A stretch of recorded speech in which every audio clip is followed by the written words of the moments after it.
તો પ્રણા પાવાનું, ગુણગાવાનું, ખવડાવવાનું, ખાવાનું, ઘોડે ચડવાનું, મુછેતાનું, ગવરાવાનું, ગાવાનું, કૃતવીર સુરતાનું. કુરુક્ષેત્રના મેદાનમાં એક 10 મિનિટ સારી રીતે લઉં છું સમાધાન માણસો માટે. 8મા દિવસના સૂર્યનારાયણ મેર બેઠા, શંખનાદ થયા, હથિયારો મ્યાન થયા. એટલે દુર્યોધને ભીષ્મ પિતા પાસે જઈને કીધું, બાબા હવે તો પેટ મેલાય છોડ્યો, હવે તો પેટ મેલાય છોડ્યો. કેટલું પેટ મેલાય રાખીને લડવું? કે દીકરા વાત કેમ કરસ? કે ખાવ અમારું, સેનાપતિ અમારા, હથિયાર અમારા, ઘોડા અમારા, સારથી અમારા, રેવું અમારા ભેરું, સેનાપતિ અમારા, જીતાડવા પાંડવોને.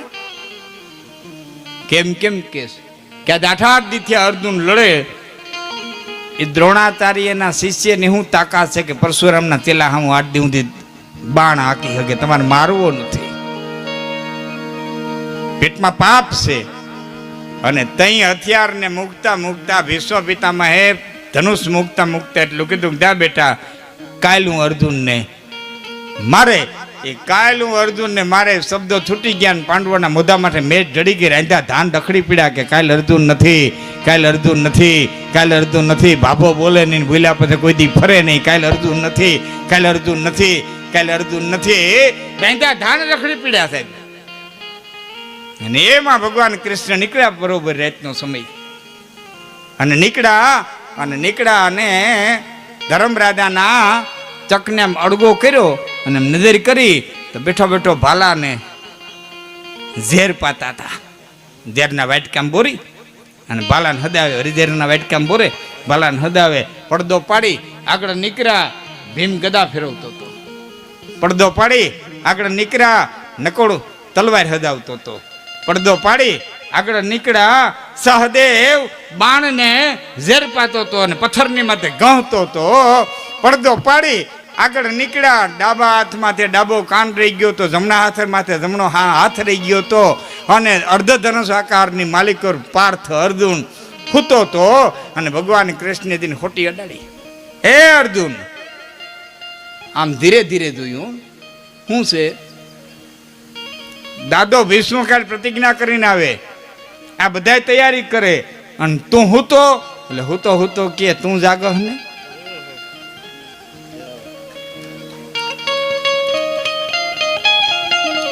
આ શરણાગતિ બાપ, આનું નામ શરણાગતિ. તું જાગન પછી મારે ચિંતા છે ને.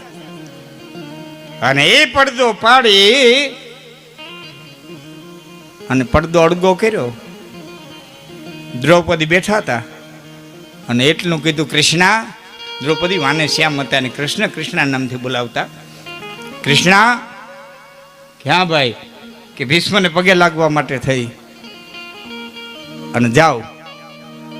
એક શબ્દ દ્રૌપદી ન બોલ્યા. નેતરની હોટીના 2 છેડા હાથમાં રાખીને એક છેડો મૂકો, નેતરની હોટી જેમ સીધી થઈ જાય એમ દ્રૌપદી ઉભા થઈ ગયા સિંહાસન માથે. એક શબ્દ ન બોલ્યા. ચટ ચટ ચટ ચટ એને પરબારા ડગલા ઉપાડ્યા. કારણ કે દ્રૌપદી જાણતા હતા કે કૃષ્ણ જેવો રાજકારણી ન ભૂતો ન ભવિષ્યથી કોઈ થયો નથી. આના સામો વિવાદ ન હોય, આ કે એટલે તરત કરી નખાય. એ ભીષ્મની છાવણીમાં જઈને દ્રૌપદીએ ખોડો પાથરીને પ્રણામ કર્યા. દ્રુપદ દુલારી, પાંડવોની મહારાણી દ્રૌપદીના પ્રણામ. એટલે ભીષ્મએ કીધું કે અખંડ સૌભાગ્યવતી ભવ. એ અખંડ સૌભાગ્યવતી ભવ કીધું એટલે દ્રૌપદીએ ઉભા થઈને કીધું, સાચું હું? કે હું બેટા કે દિયાથી બોલ્યા હતા કે કાલે અર્જુનને મારે ને અટાણે કહો છો કે અખંડ સૌભાગ્યવતી ભવ. તો સૌભાગ્યને અખંડ રાખ્યો તો અર્જુનને મારશો કેમ? અને અર્જુનને મારશો તો સૌભાગ્ય અખંડ રાખશો કેમ? એટલે ભીષ્મએ કીધું, તારે ભેરું કોણ આવ્યું? કે મારી દાસી આવી. કે ક્યાં ઊભી? કે બાપુ એ તો તંબુર બાઈને ઊભી હોય ને. કે મારે ત્યારે દાસીના દર્શન કરવા. હાલો ભેડા. તે આગળ દ્રૌપદી, પાછળ ભીષ્મ. તંબુનો તક અડગો થયો. હૈયા ઊંટી ઘૂમટો તાણીને દાસી ઊભી હતી. બેન બેટા મોઢામાંથી પડદો અડગો કર, મારે તારા મુખારવિંદના દર્શન કરવા. એટલે દાસીએ માથું હલાવીને ના પાડી. બીજી વખત કીધું, બાપા પડદો અડગો કર, મારે તારા મુખારવિંદના દર્શન કરવા. દાસીએ માથું હલાવીને ના પાડી. ત્રીજી વખત કીધું, બેન બેટા દીકરી બાપ મોઢામાંથી પડદો અડગો કર, મારે તારા મુખારવિંદના દર્શન કરવા. ત્રીજી વખત દાસીએ માથું હલાવીને ના પાડી. અને આમ ભીષ્મ પિતામહ હાડીનો છેડો પકડી અને મોઢામાં પડદો અડગો કર્યો ને કૃષ્ણ પરમાત્માને દેખ્યા કરે. હાય હાય હાય હાય, કાળી આટલી હદ હતી કે પણ પિતામહ બીજું થાય હું કે કૃષ્ણે તો મને ખબર હતી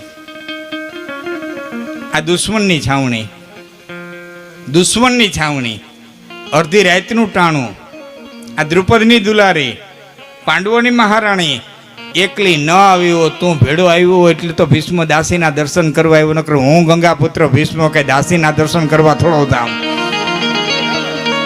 તું આવ્યો બાપ, ગમે વેહમાં આવ્યો, મને ખબર હતી આવ્યો, પણ કૃષ્ણ મને એ ખબર નહોતી કે તું આ વેહમાં આવ્યો હોઈશ. હવે બાપ સાંભળી લે, કૃષ્ણ મારા બાપ શાંતનુને જેથી મસગંધાને યારે પરણાવ્યો તે તેને બાપે કીધું તું કે તારો દીકરો જુવાન છે ને મારી દીકરીના દીકરાને કેમ સિંહાસન મળે. તેથી મેં કીધું તો હું તો સિંહાસન નહીં લઉં, પણ મારા છોકરા કદાચ હસ્તિનાપુરની ગાદી માગે હો તને વેમ હોય ને તો માં ગંગાની સાક્ષીએ પ્રતિજ્ઞા કરું છું કે આ ખોડિયાની માલિક પ્રાણ રહે ત્યાં સુધી હું સ્ત્રીને હાથ નહીં અડાડું. મેં ભીષણ કર્મ કર્યું તો ભીષ્મ પ્રતિજ્ઞા લીધી. આજ કુરુક્ષેત્રના મેદાનની માલિકો, સ્ત્રીના વેહની માલિકો આવી અડધી રાતના સમયે હાડીના છેડાની માથે હાથ મુકાવી અને મારી પ્રતિજ્ઞાનો ભંગ કરાવ્યો છે. હું 33 કોટી દેવતાઓ, અપ્સરાઓ, ગંધર્વો, કિંડો, ચારણો, સિદ્ધો, મુન્યો, તપસ્યો, જોગ્યો, જત્યો, સત્યો, ગ્રહો, નક્ષત્ર, તારાઓને સાક્ષી પ્રતિજ્ઞા કરું છું કે હવારે તમારા હાથમાં હથિયાર ધારણ કરાવીને તમારી પ્રતિજ્ઞાનો ભંગ ન કરાવું તો ભીષ્મ. અને કારતક વધ છેટના સૂર્યનારાયણ ઉદય થયા. એ બરોબર લડતા લડતા લડતા ભીષ્મ અર્જુન હામ હામ આવ્યા. એ કાનુદી પણ ખેંચી અને અર્જુન બાણ છોડે, સનન સનન સનન સનન કરતું બાણ છૂટે. એ બાણને તેથી અગ્નાસ્ત્ર કહેવામાં આવતું હતું. આકાશની માલિકો અગ્નિની જ્વાળાઓ થાય અને સાક્ષાત અગ્નિ કૌરવોની સેનાને ભડકવા હાલતો થયો વાડવાના નામનો. એમ દોડે ભીષ્મ પિતામહ કાનુદી પણ ખેંચી અને બાણ છોડે. એને મેઘાસ્ત્ર કહેવામાં આવતું હતું. ઘટાટો વાદળા થઈ જાય, પરવાળા જેવી દારૂ થાય, અગ્નિને બુજાવી દે. વરસાદને રોકવા અર્જુન બાણ છોડે, એને પવનાસ્ત્ર કહેવામાં આવતું હતું. પવન ઉત્પન્ન થાય, વાદળા વીખી નાખે, વરસાદ રોકાઈ જાય. વંટોળિયાને રોકવા ભીષ્મ બાણ છોડે, એને પર્વાસ્ત્ર કહેવામાં આવતું હતું. પર્વત થઈ જાય, બાણના સમૂહ રચાઈ જાય, દિવાલો રચાઈ જાય, પવન રોકાઈ જાય. પર્વતોને રોકવા અર્જુન બાણ છોડે, એને વજ્રાસ્ત્ર કહેવામાં આવતું હતું. વજ્ર ઉત્પન્ન થાય, પર્વતના ટુકડા ટુકડા કરી અને જમીન ઉપર નાખીને અગ્નિ અસ્ત્ર હિતે વ્યોમ બીચ કિન્ની જ્વાલ માલ મેઘ અસ્ત્ર હિતે જ્વાલ તાઈ કો બુજાઈ હે ત વાયુ અસ્ત્ર હિતે મેઘ ગિરી અસ્ત્ર હિતે વાયુ વજ્ર અસ્ત્ર હિતે ગિરી છીન મેં કપાય. કોઈ કોઈ મતક નહોતા દેતા. મામા ત્યાંથી 2 જણા લડતા હતા. 18 અક્ષોની સેના લડવાનું ભૂલી ગઈ. જે હામાં દુશ્મન ઉભા હતા ને, એકબીજાને ખંભે તલવારી પૂરવી દેવાના હતા ને, એકબીજાને ખંભે હાથ દઈને જોતા હતા કોણ બાણ છોડે છે, કોણ બાણ તોડે છે, કોણ બાણ જોડે છે ને કોણ છૂટેલા ને પાછું બોલાવે છે. 4 પ્રકારની ધનુર્વિદ્યા, જોડવું, છોડવું, તોડવું, છૂટેલા ને બોલાવવું. તો બહુ હમદાર દાયરો છે, એ વાત મને યાદ આવે જ કરું છું. 4 પ્રકારની ધનુર્વિદ્યા એ જોતા હતા. એટલી તપડતાથી કે નક્કી નહોતા કરી શકતા કેનું બાણ છૂટ્યું, કેનું બાણ તૂટ્યું. હું ભૂલી ગયા આપણે હામાં તલવાર પૂરવી દેવાના હતા. એ પિતામહ પાર્થ કે પ્રબલ પ્રહાર પેખી પાર્થિવ અનેક એક તે હૈરો રહો. હાથે ખંભા હાથે દઈને ઉભા રહી ગયા પાર્થિવ અનેક એક તે હૈરો રહો. અને એમાં અર્જુનના રથમાંથી બાણ છૂટ્યું નહીં. અર્જુનના રથમાંથી બાણ છૂટ્યું નહીં. અને કૃષ્ણ પરમાત્માએ આમ જોયું, એ પાછું ફરીને આમ જોયું તો અર્જુન ઉદાત બલ શસ્ત્ર કો બિસારી બેઠો, વામ પાની થેરી ભૂત ગાંડીવ ધેરો રહો. ડાબા હાથમાં ગાંડીવ રહી ગયો, જમણો હાથ બાથામાં રહી ગયો. જો આમ અર્જુન ઉભો રહી ગયો. આમ શું કરવા? આમ બાણ કાઢવા જાય ને, એ અડધું બાણ નીકળે, ભીષ્મનું બાણ છૂટી ગયું, અર્જુનનું બાણ તૂટી ગયું હોય, પુખડું હાથમાં રહી ગયું, બાણ પાછું ભાથા પડી ગયું. બાણ કાઢવાનો વેત ન રહેવા દીધો. 18 અક્ષોણી સેનાના સૈનિકો લડવાનું ભૂલી ગયા. અર્જુન શસ્ત્રની વિદ્યા ભૂલી ગયો, પવન વાવાનું ભૂલી ગયો, સૂર્યનારાયણ હાલવાનું ભૂલી ગયા, ઘોડા ડગલા માંડવાનું ભૂલી ગયા, સમુદ્ર વહેવાનું ભૂલી ગયો. આ બધા ભૂલ્યા. એની યાર અખિલ બ્રહ્માંડનો માલિક દ્વારકાધીશ કાળિયો ઠાકર 56 કોટી યાદવોનો ધણી પોતાની પ્રતિજ્ઞા ભૂલી ગયો. પંજકો બિસારી ભક્ત પંજ પ્રતિ પ્રલી બેકો ધરી રથ અંગ રાશિ ચાબુક ટેરો રહો. રાશિ ચાબુક એના પીડા રહ્યા અને રથનું પૈડું લઈને ડગલા માંડ્યા. એ તાથી નવા વિસંબર સમરી મેં કિનો કોપ એ પોતાના રથથી ડગલા મીઠા ભીષ્મના હામાં આમ એ 8 ડગલા ભેર્યા, પણ તાથીનો આ વિસંબર સમર મેં કિનો કોપ તા તો કમર તે છૂટો પટ ને અંબર પીર્યો રહો, કેડેથી પિતાંબર છૂટીને ધરતીમાં પડી. કાંસીમાં મજાની વાત હવે છે. કેડેથી પિતાંબર છૂટી અને ધરતીની માથે પડી ગયું. ન્યા ધરતીએ પિતાંબરને કીધું, મૂર્ખા 1800ની સેનાની ઊભી છે ને તું કૃષ્ણને કેડે છૂટીને આવતું રહ્યું. એટલે પિતાંબરે કીધું, ભીષ્મથી બીન નથી આવ્યું, ભીષ્મની તાકાતથી બીન નથી આવ્યું. કે તો કે માં કેની ही प्रतिज्ञा अश्व प्रेरित प्रतोद बिना लोह को छुबोना युद्ध आदि किए बानी है. અને એવી પ્રતિજ્ઞા કરી હતી કે ઘોડાને હાંકવાના સાધનો સિવાય હું લોઢાની હડે નહીં, લોહ કો છુબોના યુદ્ધ આદि किए बानी है કે પટકો તથાપરી પાય બડે લોક જૂઠે પરે તાકો સંગ છોડ દેના નીતિ કી નિશાની. મોટો માણા દેદી ખોટો પડે તે દેનો સંગ છોડી દેવો જોઈએ. એટલે છોડી અને આવતું રહ્યું છે. હવે એટલે સાંભળજો, આ તો નર રથ તે ઉતરે પકડે હરી કે પાય કે યહા અન્યાય કહા કરતા હો અને દોર હતો શસ્ત્ર ઉઠાય. હે કૃષ્ણ તમે આ શું કરો છો, શું કરો છો, શું કરો છો એમ કરતો કરતો અર્જુન ધડ્યો પગમાં પડી ગયો. હે નાથ શું કરો છો? આ બધું ભીષ્મે રથમાં મામા ઠેકડો માર્યો, હથિયારનો ઘા કર્યો, મૂકી અને કૃષ્ણને કીધું કે આપ કહે મેં શસ્ત્ર વિના અને હરિ હું ભૂમિરો ભાર. તમે એમ કહેતા કહેતા અસ્ત્ર શસ્ત્ર ઉપાડ્યા વિનાનો હું ધરતીનો ભાર હળવો કરી દઈ. આપ કહે મેં શસ્ત્ર વિના અને હરિ હું ભૂમિરો ભાર તો હમે ક્ષત્રિય કા ના ગીને. અમને ક્ષત્રિય નહોતા સમજ્યા. હવે બીજી વખત પ્રતિજ્ઞા લે તો સમજીને લેજો, ભીષ્મ જેવા ભટકી ન જાય. પણ હવે સાંભળજો, તઈ ચક્રનો ઘા કરી અને અખિલ બ્રહ્માંડના માલિકે ભીષ્મને ઉત્તર દીધો તો ડારી ચક્ર હરી હસી દિયો અને ઉત્તર દિયો વ્રજરાજ કે તોરી પ્રતિજ્ઞા મોર મેં આજ તોર પ્રતિજ્ઞા કાજ. એ ભીષ્મ મેં મારી પ્રતિજ્ઞા તોડી હોય તો તમારી પ્રતિજ્ઞા રાખવાને ખાતર તોડી કે દુનિયામાં અબજું મળવું હોય તો મને ભલે મળે, મારા ભક્તને ન મળવો જોઈએ, એટલે મેં મારી પ્રતિજ્ઞા તોડી નાખી છે. આવી લાજનો રાખણ હારો સૌને દેતો આ દ્વારકાધીશ તમને પણ દેશે, એનો શું તને બાર નથી હવને દેતો.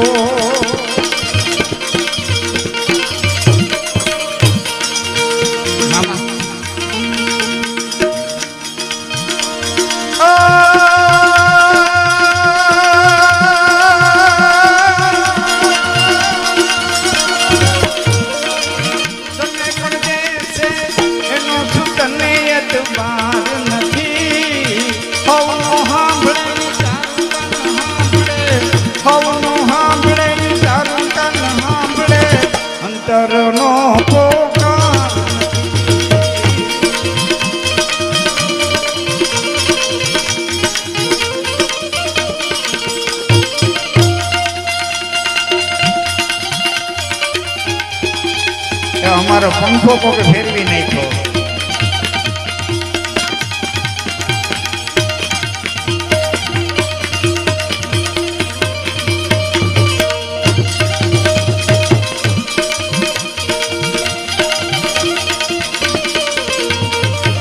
અજબિયાલા મુછે ઈશ્વરની બુદ્ધિશાળી તમામ નથી.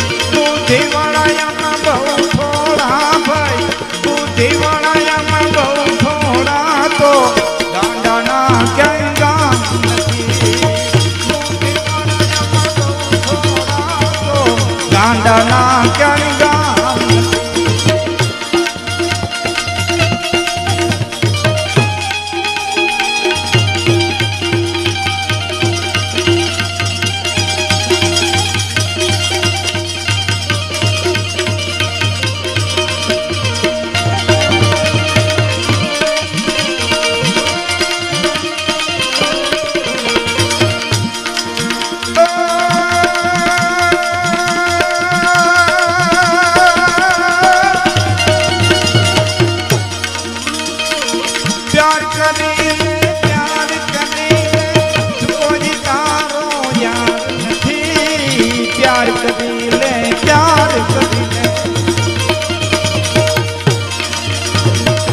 प्यार કરી લે પ્યાર કરી લે તું કોઈ તારો યાર નથી ગોતી લેજે ને ગોતી લેજે ગોતી લેજે ને ગોતી લેજે ભીતર છે કાંઈ બાર નથી ગોતી લેજે ભીતર છે કાંઈ બાર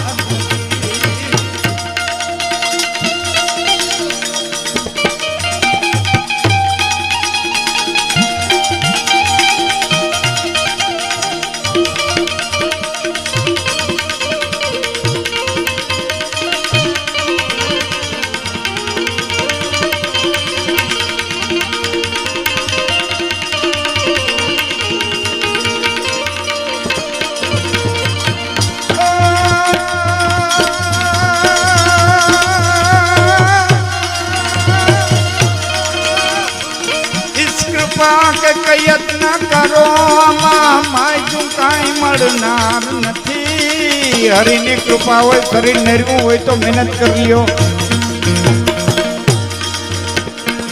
ઈશ કૃપા કે યત્ન કરો આમાં માયતું કાંઈ મળનાર નથી હિંગોળ દે હું નવનો મેળો જા હિંગોળ દે હું નવનો મેળો હરિનો શું